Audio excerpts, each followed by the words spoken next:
ماما نے کہا یہ چیز پہن کر باہر مت جاؤ۔ اوہو ماما، آپ کو آج کل کے فیشن کا نہیں پتہ، ایسے ہی ہوتا ہے، سب ایسے ہی کرتے ہیں۔ ماما نے کہا بیٹا یہ چیز پکڑا دو۔ ماما ابھی میں بزی ہوں، آپ خود کر لیں۔ ماما آپ بھائی کو کہہ دیں۔ ماما کہہ رہی ہیں بیٹا آپ کوئی کام نہیں کرتی، میری کبھی مدد نہیں کرتی۔ ماما بس کر دے، اتنا کام تو میں کرتی ہوں بھئی، آپ کیا میں ہر وقت آپ کے کام ہی کرتی رہوں؟ میرا اور کوئی کام نہیں ہے؟ انا للہ و انا الیہ راجعون۔ ان جملوں پر ہمیں ڈوب کے مر جانا چاہیے۔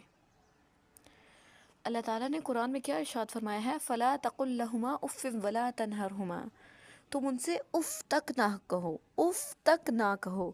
اور ہم اف اس لفظ کو چھوڑ کر باقی جو ہمارا دل آتا ہے دنیا و آخرت کی ہم انہیں چیز کہہ دیتے ہیں کہ بھئی آپ یہ ہیں، آپ وہ ہیں، آپ کو سینس نہیں ہے، آپ یہ کرتی ہیں، آپ وہ کرتی ہیں۔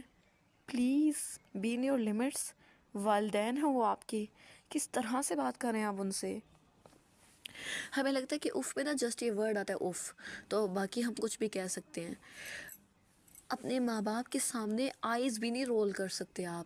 انہوں نے کچھ کہہ دیا ہے، آپ کو فوراً اٹھ کے وہ کام کرنا ہے۔ آپ کا من کر رہا ہے، نہیں کر رہا، سردی ہے، آپ رضائی کے اندر ہیں، آپ باہر ہیں، بس ماں نے کہہ دیا آپ نے کرنا ہے، دیٹس آل۔ اور یہ حکم میں نہیں آپ کو دے رہی، یہ حکم اللہ سبحانہ وتعالیٰ نے ہمیں دیا ہے کہ انہیں اف تک نہ کہو، ان کا کہا مانو۔ جس نے باپ کو ناراض کیا اس نے رب کو ناراض کیا، اور جس نے رب کو ناراض کیا پھر اس کے لیے کیا ہی بچ جاتا ہے؟ کچھ رہ جاتا ہے اس کے لیے؟